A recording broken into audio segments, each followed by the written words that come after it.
రైతులను రారాజులను చేయటమే ప్రధాని నరేంద్ర మోదీ ప్రభుత్వ లక్ష్యమన్నారు కేంద్ర మంత్రి బండి సంజయ్. ప్రధానమంత్రి ధన్ ధాన్య కృషి యోజన పథకంలో భాగంగా 100 జిల్లాలకు ఎంపిక చేసినట్లు తెలిపారు. ఇందులో భాగంగా ఏడాదికి 24,000 కోట్ల చొప్పున 6 సంవత్సరాల పాటు కేటాయించడం ద్వారా రైతుల జీవితాల్లో మార్పులకు శ్రీకారం చుట్టినట్లు తెలిపారు. మా ప్రధాని నరేంద్ర మోడీ గారి యొక్క స్వహస్తాలతోని వర్చువల్గా దేశవ్యాప్తంగా ప్రధానమంత్రి ధన్ ధాన్య కృషి యోజన, దల్హన్ ఆత్మనిర్భర్ భారత్ మిషన్ను దాదాపు 42,000 కోట్ల రూపాయల విలువ చేసేటువంటి అభివృద్ధి పనులను ప్రారంభించుకున్నాం. మనం ప్రధానమంత్రి ధన్ ధాన్య కృషి యోజన ద్వారా దేశవ్యాప్తంగా ఇలా 100 జిల్లాలను సెలెక్ట్ చేసుకునేది కేంద్ర ప్రభుత్వం.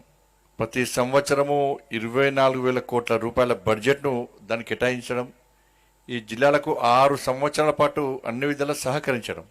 దానిలో తెలంగాణ రాష్ట్రంలో నారాయణపేట్, గద్వాల్, నాగర్ కర్నూల్, జన్గాం జిల్లాలను తెలంగాణ రాష్ట్రంలో ఇలా కేంద్ర ప్రభుత్వం ఇలా ఎన్నిక సెలెక్ట్ చేసి సహకరించే ప్రయత్నం చేస్తున్నది.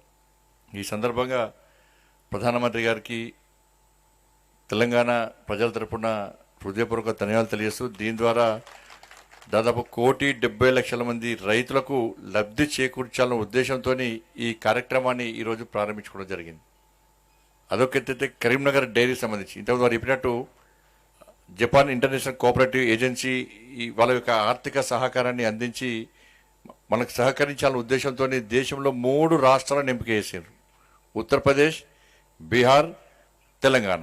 తెలంగాణ రాష్ట్రంలో కరీంనగర్ ఎంపిక చేయడం నిజంగా మనందరి అదృష్టం.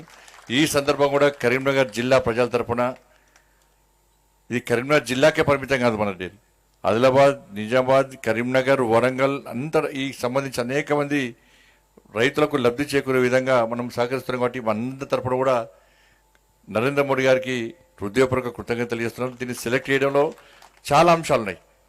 ఎందుకంటే కరీంనగర్ డైరీ చరిత్ర 27 సంవత్సరాలు.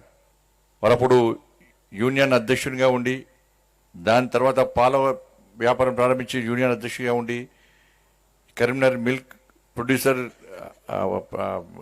కంపెనీ లిమిటెడ్ను వారు ప్రారంభించి దీన్ని రాజకీయాలకు అతీతంగా, పార్టీలకు అతీతంగా, వ్యక్తులకు అతీతంగా కేవలము రైతులకు న్యాయం చేయాలి, ఇక్కడ ప్రజలకు యువతకు ఉపాధి కల్పించాలని చెప్పి ఒక ఆలోచనతో, ఒక మంచి దృక్పథంతో వారు ఒక మంచి సేవ చేసే ప్రయత్నం చేస్తున్నారు. కాబట్టి వాళ్ళ కరీంనగర్ డైరీ అంచెలంచెలుగా ఎదిగిన విషయాన్ని మనం గుర్తించాల్సిన అవసరం ఉన్నది.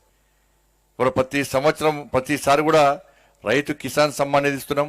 ఇవాళ అనేక రాష్ట్రాలు యూరియా బ్లాక్ చేయడము, యూరియా అందించకపోవడము, బ్లాక్ మార్కెట్లో అమ్ముకునే ప్రయత్నం చేస్తూ ఉన్నప్పుడు కూడా ఇవాళ నరేంద్ర మోడీ ప్రభుత్వం అంతర్జాతీయంలో ధరలు పెరిగినప్పుడు కూడా, దేశాల మధ్య యుద్ధాలు జరిగినా కూడా, ఆపరేషన్ సింధూర్ జరిగినా కూడా ఏ రోజు కూడా యూరియా ధరలు పెంచలే, ఎక్కడ యూరియా షార్టేజ్ కానియలే. యూరియా మీద సబ్సిడీ అప్పటి నుంచి ఇప్పటి వరకు ఇస్తున్న విషయాన్ని మనం గుర్తించాలి.